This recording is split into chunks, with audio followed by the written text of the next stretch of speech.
নমস্কাৰ মই সঞ্জয় শইকীয়া আৰু আপোনালোকে চাই আছে পিবি সংবাদ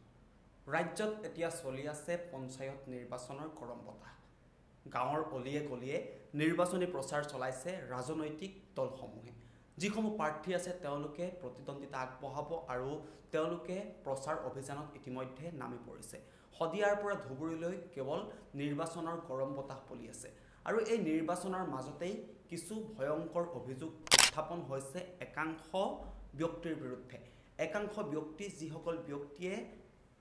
ভোটৰ নামত চৰম পৰ্যায় পাইছেগৈ আৰু সেই ব্যক্তিসকল কোনো উচ্চ পদস্থ নেতা নহয় যিসমূহ ব্যক্তিৰ কথা আমি ক'বলৈ ওলাইছো সেই ব্যক্তিসমূহ হৈছে গাঁৱৰ অলিয়ে গলিয়ে ঘূৰি ফুৰা কেইজনমান পালি পোহৰীয়া আৰু সেই পালি পোহৰীয়া সমূহৰ বিৰুদ্ধে এতিয়া বিভিন্ন ধৰণৰ অভিযোগ উত্থাপন হৈছে আপোনালোকে সকলোৱে হয়তো শুনিছে সংবাদ মাধ্যমত আমিও বাতৰি পৰিবেশন কৰিছো যে ভোটৰ বিনিময়ত বিভিন্ন প্ৰান্তত এনেকুৱা ধৰণৰ অভিযোগ উত্থাপন কৰিছে যে যদি আমাৰ দলক ভোট নিদিও যদি আমাৰ ওয়াৰ্ডৰ সদস্য বা সদস্যগৰাকীক যদি ভোট নিদিয়ে তেন্তে আপোনালোকে যদি বিভিন্ন ধৰণৰ আঁচনি লাভ কৰি আছে সেই আঁচনিসমূহ বন্ধ কৰি দিয়া হ'ব কেৱল ইমানেই নহয় আৰু লগতে কৈছে যে আপোনাৰ যদি পৰৱৰ্তী সময়ত যদি আপোনাৰ কিবা আঁচনিও পাবলগীয়া আছে তেন্তে সেই আঁচনিসমূহ আপুনি নাপায় আপুনি যিসমূহ আঁচনি পূৰ্বৰে পৰা যিসমূহ আঁচনি পাই আহিছে সেই আঁচনিসমূহো বন্ধ কৰি দিয়া হ'ব এনেকুৱা ধৰণৰ অভিযোগ একাংশ পালি পোহৰীয়াৰ বিৰুদ্ধে উত্থাপন হোৱা পৰিলক্ষিত হৈছে আৰু এয়া কেৱল মই বৰ্তমান যিখন শাসনাধিষ্ঠ চৰকাৰ সেই চৰকাৰখনৰ কথা কোৱা নাই সেই চৰকাৰখনৰ ব্যক্তিৰ বাহিৰেও আন দলসমূহৰ যিসমূহ পালি পোহৰীয়া আছে তেওঁলোকেও গাঁৱৰ অলিয়ে গলিয়ে মানুহৰ ঘৰে ঘৰে গৈ ভিন্ন ধৰণৰ প্ৰলোভন দিছে বিভিন্ন ধৰণৰ দাবী ধমকি প্ৰদান কৰিছে ভোটৰ নামত বিভিন্ন ধৰণৰ তললৈ নামিবলৈ কুণ্ঠাবোধ কৰা নাই একাংশ পালি পোহৰীয়াই কাৰণ নিৰ্বাচনলৈ মাজত মাত্ৰ কেইটামান দিন দুটা পৰ্যায়ত অনুষ্ঠিত হ'ব পঞ্চায়ত নিৰ্বাচন আৰু এই পঞ্চায়ত নিৰ্বাচনৰ বাবে ইতিমধ্যে যিসমূহ প্ৰাৰ্থী আছে সেই প্ৰাৰ্থীসমূহ সম্পূৰ্ণৰূপে সাজু হৈছে পূৰ্ণোদ্যমে সাজু হৈছে ইমূৰৰ পৰা সিমূৰলৈ ৰাজ্যৰ মুখ্যমন্ত্ৰীগৰাকীয়েও নিৰ্বাচনী প্ৰচাৰ চলাই আছে এই সকলোবিলাক ঠিকে আছে কিন্তু অভিযোগ উত্থাপন হৈছে বিশেষকৈ গাঁৱৰ অলিয়ে গলিয়ে যিসমূহ ব্যক্তি আছে সেই ব্যক্তিসমূহৰ বিৰুদ্ধে একাংশ গাঁৱত এতিয়াও বিভিন্নজন লোকে বিভিন্নজন পালি পোহৰীয়া যিসকল পালি পোহৰীয়াই পূৰ্বতে বিভিন্ন ধৰণৰ চৰকাৰী আঁচনিৰ নামত কেলেংকাৰী হোৱাৰ অভিযোগ উত্থাপন হৈছিল সেই পালি পোহৰীয়াসকলেই এতিয়া পুনৰ নিজৰ ৱাৰ্ডৰ মানুহখিনিৰ ওচৰত গৈ নিজৰ প্ৰাৰ্থীগৰাকীক জিকাবলৈ ভিন্ন ধৰণৰ প্ৰলোভনৰ লগতে বিভিন্ন ধৰণৰ দাবী ধমকি দিয়াৰ খবৰ আমাৰ হাতত আহি পৰিছে আৰু বিভিন্ন প্ৰান্তৰ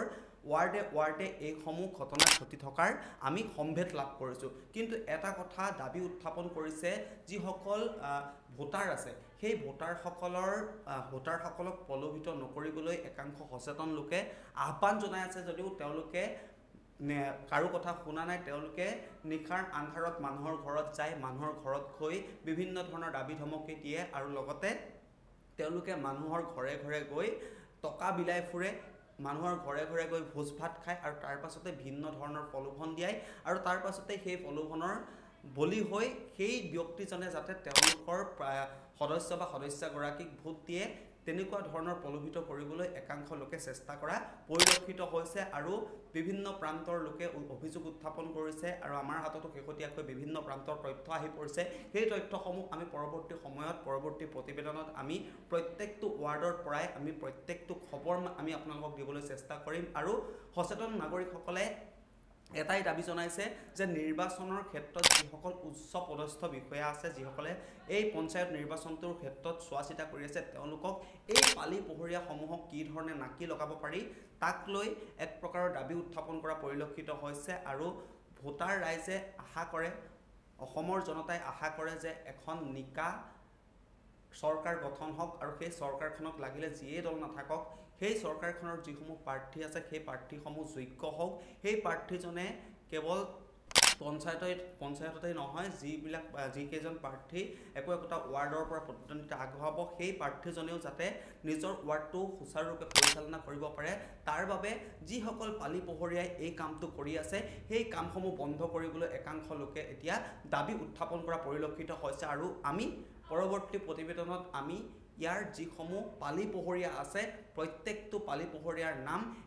এটাকৈ আমি আপোনালোকৰ আগলৈ লৈ আহিম গতিকে চাই থাকিব পিবি সংবাদ।